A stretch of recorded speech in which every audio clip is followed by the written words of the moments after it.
ইষ্টিকুটুম নাটকের পার্ট ৩৭২। সত্যকাম গ্রামের সব মানুষজনের সাথে কথা বলতে থাকে। প্রকাশ, মঙ্গলু, ধলু, সখী সবাই দেখতে পেয়ে সত্যকামের কাছে আসে। এসে সবাই জিজ্ঞেস করে, কেমন আছিস তুই? সত্যকাম বলে যে আমি ভালো আছি, তোরা সবাই কি ভালো আছিস? বলে যে হ্যাঁ ভালো আছি। সখী মাসি বলে যে যে মানুষটা আসল মানুষ তাকেই তো এখন পর্যন্ত খবর দেওয়া হয়নি, তাকে আমার খবর দিয়ে দেওয়াটা জরুরি। একথা বলে সখী চলে যায়। সত্যকাম জিজ্ঞেস করে, সখী গেল কোথায় রে? হয়তোবা কঙ্কার কাছে গেল নাকি, কিছুই তো বললো না আমাদেরকে। প্রকাশকে সাইডে নাই। প্রকাশকে সত্যকাম সাইডে নিয়ে যে জিজ্ঞেস করে কঙ্কার কথা, মানুষটা কেমন আছে রে? প্রকাশ বলে যে মানুষটা কেমন আছে সেটা কি তুই বুঝতে পারছিস না? সখী কনকার কাছে যায়, যে বলে তুই তো প্রকাশের কাছে যাচ্ছিস খাবারটা নিয়ে, চ আমার সাথে। প্রকাশ কোথায় আছে আমি জানি। গায়ের সব মানুষজন সত্যকামকে জিজ্ঞেস করে যে তোকে কিভাবে ছাড়লো? সত্যকাম বলে আমি জেলখানার মধ্যেই ছিলাম। একটা উকিল বাবু আসলো, একটা দিদিমণি আসলো, দিদিমণি এসে তারপরে আমার জামিনটা নেওয়ালো। তখন সবাই জিজ্ঞেস করে দিদিমণি বলতে তো মাথায় আসছে না, আমি তো ভুলে গেলাম। মনে পড়েছে দিদিমণিটা হচ্ছে এখানে এসেছিল নাকি, ও আমাকে বড় মেয়ের পরিচয়টা দিয়েছে। সবাই অনেক খুশি হয়ে যায়। তাহলে আমাদেরকে যে কথা দিয়েছিল, তাহলে দিদিমণিটা কথা রেখেছে।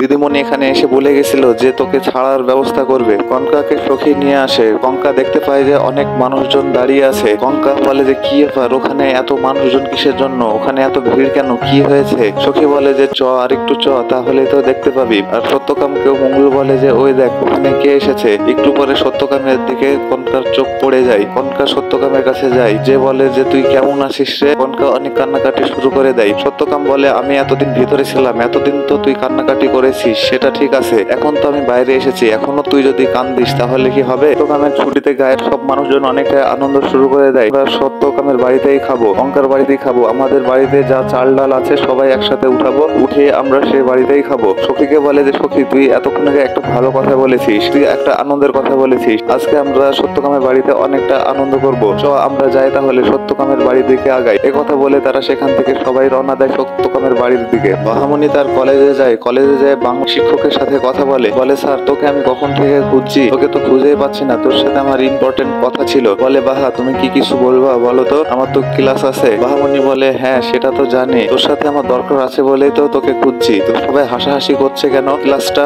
ভালো মতোই নি, কিন্তু তারপর হাসাহাসির বা এখানে কি হলো? বাহামণি বলে যে তোকে দেখে এমনিতেই সবাই সাইডে হাসে। রাগ করে বলে যে বাহা তুমি ভুলে গেছো হয়তো বা আমি তোমার বাংলা টিচার, আমি ছেলে মেয়েদের কাছে ক্লাস নিই, আমি তো ওইভাবে তোকে বলিনি। আমি তো জানি যে তুই অনেক ভালো মানুষ, ভালো মানুষের জন্য তো সবাই আনন্দ পায় হাসে। অন্য কোনো কড়া শিক্ষক হলে হাসবে, তখন তার মনটা আবার ঠিক হয়ে যায়। বলে হ্যাঁ বাহা তুমি ঠিকই বলেছো। আচ্ছা বাহা তুমি কি তোমার ইম্পর্টেন্ট কথাটা একটু বলতে চাচ্ছিলা, বলো যেন। তুই কাকে ঠিক করেছিস গানের জন্য? বলে গানের জন্য যাকে ঠিক করেছি সে অনেক প্রফেশনাল, সে আসবে স্টেজ করবে চলে যাবে, রিহার্সেল টিহার্সেল কোনো কিছুই করার দরকার নেই। বাহামণি বলে যে তুই এক কাজ করবি, যে ওই লোকটি আসবে না, তখন আমি সে এখান থেকে উদ্ধার করে নিব। তোর স্টেজ শো করার যে মানুষটা আছে আমার কাছে যে আছে তার চাইতেও কিন্তু কম না। বাহাকে জিজ্ঞেস করে যে বাহা তুমি কার কথা বলছো, তুমি আমাকে একটু বলো। বাহামণি বলে এগুলো হচ্ছে গোপন থাকবে, এটা কাউকে বলা যাবে না। খবরদার সাজবাদী দিদিকেও কোন সময়ের জন্য বলবি না, এটাও তার কাছে গোপনই থাকবে। সেরকম এক্সাইটেড একটা ব্যাপার হয়ে যাবে। শিক্ষক বলে যে আমার তো এখনই এক্সাইটেড লাগছে। স্যার বলে যে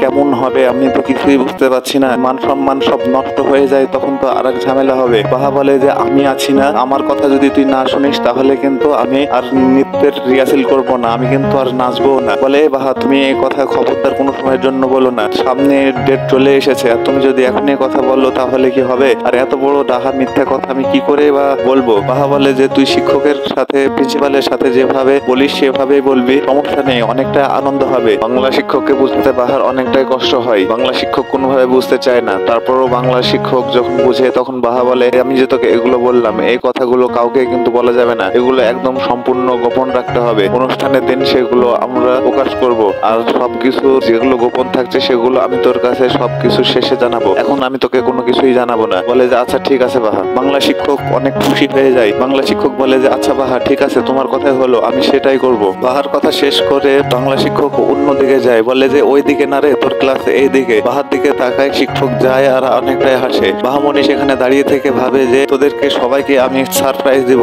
সাজবাতি দিদিকেও সারপ্রাইজ দিব। বাহামণি মনে মনে এগুলো ভাবতে থাকে সেখানে দাঁড়িয়ে থেকে। সত্যকামের সাথে কঙ্কা কথা বলে। কঙ্কা মন খারাপ করে বসে থাকে। সত্যকাম বলে যে কি রে কঙ্কা তোর কি হয়েছে, তুই এভাবে বসে আছিস কেন? কঙ্কা বলে আমার মেয়েটা শহরে যে ও কি এতটাই বদলাই গেল, যে গ্রামে মানুষ হয়েছে আর ও শহরে যে একদম পুরোপুরি আলাদা হয়ে গেল, একটা বারের জন্য দেখতে গেল না, এটার জন্য আমার মনটা খারাপ হয়ে হয়ে গেছে। সত্যকাম বলে যে তুই এরকমটা ভাবছিস কেন? ও শ্বশুর বাড়িতে আছে, ও বের হতে পারবে কিনা, কি পরিস্থিতিতে আছে এটা কি তুই জানিস? তুই এসব কথা আমাকে বলিস না।